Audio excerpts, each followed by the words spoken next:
From Cowboys Stadium, where Oklahoma State loses the Cotton Bowl today, 21-7, I'm Jenni Carlson here with Mike Sherman. Mike, a game that went really kind of unexpectedly after the loss of Parrish Cox, the Oklahoma State defensive back who was suspended. A lot of people thought maybe this Oklahoma State defense would struggle without him, but a really great defensive performance today. Jenni, Bill Young and the Cowboys had a memorable performance. Unfortunately, I'm not sure how many people are going to remember it. I really think that the Cowboys' defensive play was good enough to win this game. Unfortunately, the offense was not. Definitely not a great offensive performance today by the Cowboys. I believe they ended up with 6 turnovers. Was that the final tally? Might set a record. 5-1 was the turnover ratio going into the fourth quarter in the Cowboys' favor. It ended up on 6 straight turnovers, on all 6 for 6 in fourth quarter possessions. They literally gave the game away, and if you heard Mike Gundy in the press conference, he was very frank about it. They need to make plays.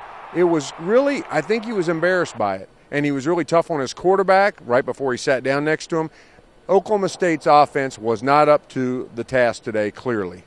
Was this a case of Zach Robinson being injured? I talked to him, and he said he was obviously, I mean, you're never 100% when you get to game 13 in your year, but was this a case of the Oklahoma State offense just not having what it needed against better defenses, or was there something else at play here? Well, Jenni, you saw it.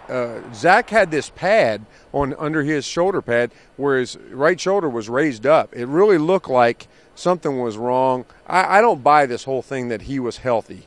I also like the fact that they didn't use his health as an excuse. You've seen him play a lot better. You know, this is a guy who at midseason was really one of these stories in the Big 12. A guy you kind of talked about as, oh, he might get some run in the Big 12 for first team quarterback. He didn't finish the season like that. I really think 2 things happened. One is, I think if you listen to Ole Miss, they really were challenged by how poorly they played against the option against Mississippi State. They spent 30 days preparing for that, and they were just waiting for Oklahoma State's option. Ironically, those were the plays that worked best for them. The second thing is no playmakers. Bye-bye Dez, Hubert Aniam, and a lot of the young wide receivers. Boy, they can make plays against the inferior Missouri defense, against the SEC defense like we saw today. One with something to prove, not so much. Well, the offensive struggles, while disappointing for the Cowboys, this defense showed that it is really a defense for not only that was great this season, but you could potentially say, hey, this is a defense to build around for next year. What are your impressions of this defense moving forward? Well, you know, some things that stand out. You know, the goal line stands. We saw some great goal line football today. 2 touchdowns, 2 goal line stands, all kinds of heroes in that.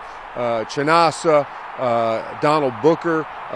But you talked about the young guys. Markel Martin was flying around making plays, keeping Dexter McCluster, who, you know, I could watch him all day and all night, and I guess we will on Sundays, from breaking a lot of big plays. You saw him make a lot of plays on the sidelines by the shoestrings, flying around. The interference call on the goal line, I got to question that. So that would have gone down as perhaps another great stand by the Oklahoma State defense. I think, you know, Gundy said something in the postgame that shocked me, but once I started thinking about it, he said, we'll be back. And he said, this kind of defense is who we're going to be going forward. And you know what? I kind of believe it. Yeah.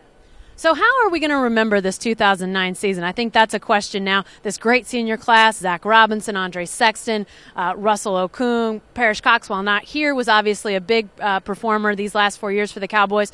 How are we going to remember 2009 now that it's starting to be in the rearview mirror? I wonder if what we're going to remember is a season that wasn't. You know, we built this up. We did the whole thing, the Oklahoma Idols, Zach, Sam, Gerald McCoy, Dez Bryant, all these people that were going to be idolized, going to play football on Sundays. Some of them, a lot of them, are going to go on and play football on Sundays. The problem is not enough of them played football on Saturdays this season, capped by Parrish Cox. You know, that really hurt OSU. I don't care what anybody says. When their offense could not run or could not move the ball, they needed a big play in the return game. Dez Bryant not there, Parrish Cox not there. I think what we think about is the teams that they could have been, ultimately the teams that they didn't become. Thanks, Mike. Stay with the best coverage team anywhere at newsok.com and every day in the Oklahoman.